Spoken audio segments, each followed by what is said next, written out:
해가 서쪽으로 기울기 시작합니다. 정원의 그림자가 길게 드리워지고 시원한 바람이 붑니다.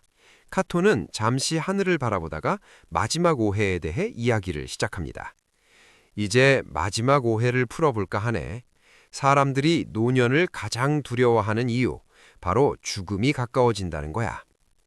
침묵이 흐릅니다. 무거운 주제입니다. 두 젊은이도 긴장한 표정입니다. 하지만 카토의 얼굴은 평온합니다. 죽음을 두려워하는 건 자연스러운 일이야. 누구나 죽음이 무섭지. 미지의 세계니까. 하지만 생각해보게. 죽음이 정말 두려운 일일까? 카토는 천천히 설명합니다.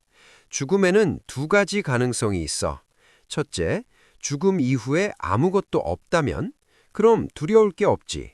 고통도 없고 근심도 없는 거니까. 마치 깊은 장과 같은 거야. 둘째, 죽음 이후에 영혼이 계속된다면? 그럼 더 좋은 거야. 새로운 세계로 가는 거니까. 이 논리가 참 흥미롭습니다. 어느 쪽이든 두려워할 이유가 없다는 것입니다. 아무것도 없으면 고통도 없고 뭔가 있으면 새로운 시작이고요. 키케로는 이렇게 죽음의 공포를 합리적으로 풀어냅니다. 카토는 계속합니다. 나는 84년을 살았네. 충분히 살았어. 인생의 모든 계절을 경험했지. 봄의 싱그러움, 여름의 열정, 가을의 풍요, 그리고 지금 겨울의 평온함까지. 더 바랄 게 뭐가 있겠나. 이 말이 마음에 와닿습니다. 인생을 사계절에 비유하는 것입니다. 젊음은 봄과 여름이고 중년은 가을이고 노년은 겨울입니다. 겨울이 나쁜 게 아닙니다. 각 계절마다 아름다움이 있듯이 인생의 각 시기도 그렇습니다. 카토는 말합니다. 연극을 본 적 있나? 연극은 막이 내리면 끝이야. 관객들은 박수를 치고 집으로 돌아가지. 인생도 마찬가지야. 막이 내릴 때가 되면 우아하게 퇴장하면 돼. 억지로 무대에 붙어 있을 필요 없어. 아름다운 비유입니다. 인생을 연극에 비유하는 것입니다. 우리는 각자의 역할을 맡아 무대에 올랐습니다. 열심히 연기하고 최선을 다하고 그리고 때가 되면 퇴장하는 것입니다. 그게 자연스러운 순서입니다. 젊은이가 조심스럽게 묻습니다. 하지만 어르신, 죽음이 정말 두렵지 않으신가요? 카토가 잠시 생각하다가 답합니다. 솔직히 말하면 두렵지 않다고 할 순 없어. 미지의 것에 대한 불안은 있지. 하지만 그것보다 더 큰 게 있네. 바로 호기심이야. 죽음 너머에 무엇이 있을까? 정말 영혼이 계속될까? 사랑했던 사람들을 다시 만날 수 있을까? 이런 호기심 말이야. 이 솔직함이 감동적입니다. 카토도 죽음이 완전히 두렵지 않은 건 아닙니다. 하지만 두려움을 호기심으로 바꿨습니다. 미지에 대한 공포가 아니라 미지에 대한 궁금증으로요. 키케로는 이렇게 말합니다. 현명한 사람은 죽음을 적으로 보지 않고 친구로 본다. 죽음을 적으로 보면 평생 두려워하며 살아야 합니다. 하지만 친구로 보면 편안해집니다. 언젠가 만날 오랜 친구를 기다리는 것처럼요. 카토는 자신의 경험을 나눕니다. 나는 많은 친구들을 먼저 보냈네. 젊었을 때 함께 공부했던 친구들, 전쟁터에서 함께 싸웠던 동료들, 원로원에서 함께 일했던 동지들, 다들 떠났어. 처음엔 슬펐지, 외로웠고. 하지만 이제는 생각해. 그들이 나를 기다리고 있을 거라고. 언젠가 그들을 다시 만날 거라고 말이야. 이 말이 위로가 됩니다. 먼저 떠난 사람들이 우리를 기다리고 있다는 생각, 죽음이 끝이 아니라 재회라는 생각. 이렇게 보면 죽음이 덜 무섭습니다. 카토는 계속합니다. 인생을 다 산 사람에게 죽음은 자연스러운 거야. 마치 익은 과일이 나무에서 떨어지는 것처럼 억지로 붙어 있으려고 하면 오히려 추한 거지. 때가 되면 떨어지는 게 자연스러워. 이 비유도 아름답습니다. 과일이 익으면 저절로 떨어집니다. 억지로 매달려 있으면 썩습니다.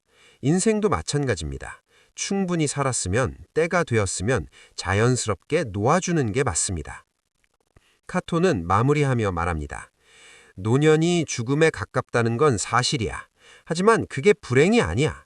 오히려 자연스러운 완성이지. 인생이라는 여행의 목적지에 도착하는 거야.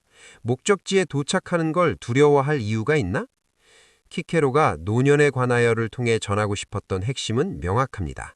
노년은 불행이 아니라는 것, 오히려 인생의 가장 아름다운 시기가 될 수 있다는 것입니다. 하지만 이건 저절로 오지 않습니다. 준비가 필요합니다.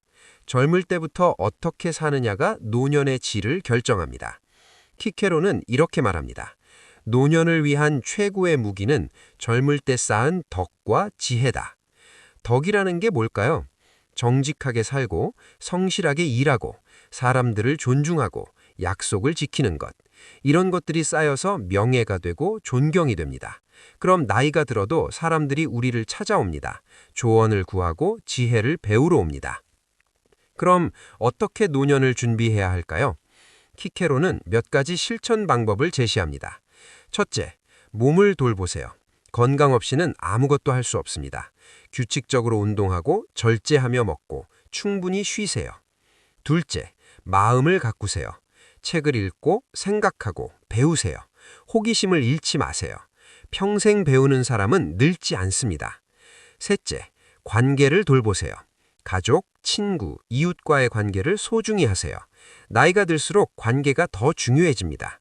넷째, 의미를 찾으세요. 내 인생이 왜 의미 있는지, 무엇을 위해 사는지 생각해 보세요. 의미 있는 삶을 사는 사람은 죽음도 두렵지 않습니다. 키케로가 전하는 마지막 메시지를 귀담아 들어보세요. 노년을 두려워하지 마라. 오히려 기대하라. 인생의 가장 아름다운 계절이 너를 기다리고 있다. 정말 그렇습니다. 노년은 두려움의 대상이 아니라 기대의 대상입니다. 이제는 자유로워지는 시기, 평온해지는 시기, 지혜로워지는 시기입니다. 50대, 60대 여러분, 여러분의 앞에는 아직 많은 시간이 남아 있습니다. 10년, 20년, 어쩌면 30년도 더 살 수 있습니다. 그 시간을 어떻게 보낼 건가요? 불평하며 보낼 건가요? 아니면 감사하며 보낼 건가요? 선택은 여러분의 몫입니다. 키케로의 지혜를 기억하세요. 노년은 우리가 만드는 것입니다. 태도가 모든 걸 결정합니다. 긍정적으로 보면 축복이 되고 부정적으로 보면 고통이 됩니다. 오늘부터 다르게 살아보세요. 감사하며 배우며 사랑하며 베풀며 사세요. 그러면 여러분의 노년은 인생의 가장 아름다운 시기가 될 것입니다. 키케로가 2000년 전에 전한 메시지가 여전히 유효한 이유가 바로 이것입니다. 인간의 본질은 변하지 않았고 삶의 지혜는 영원하니까요. 이 지혜를 받아서 여러분의 삶에 적용하세요. 그리고 다음 세대에게 전해주세요. 이렇게 지혜는 이어지고 삶은 풍요로워집니다. 긴 여정을 함께 해주셔서 감사합니다. 키케로의 노년에 관하여가 여러분의 삶에 작은 빛이 되길 바랍니다. 행복한 노년을 보내시길, 평온한 마음으로 매일을 살아가시길 진심으로 기원합니다. 감사합니다.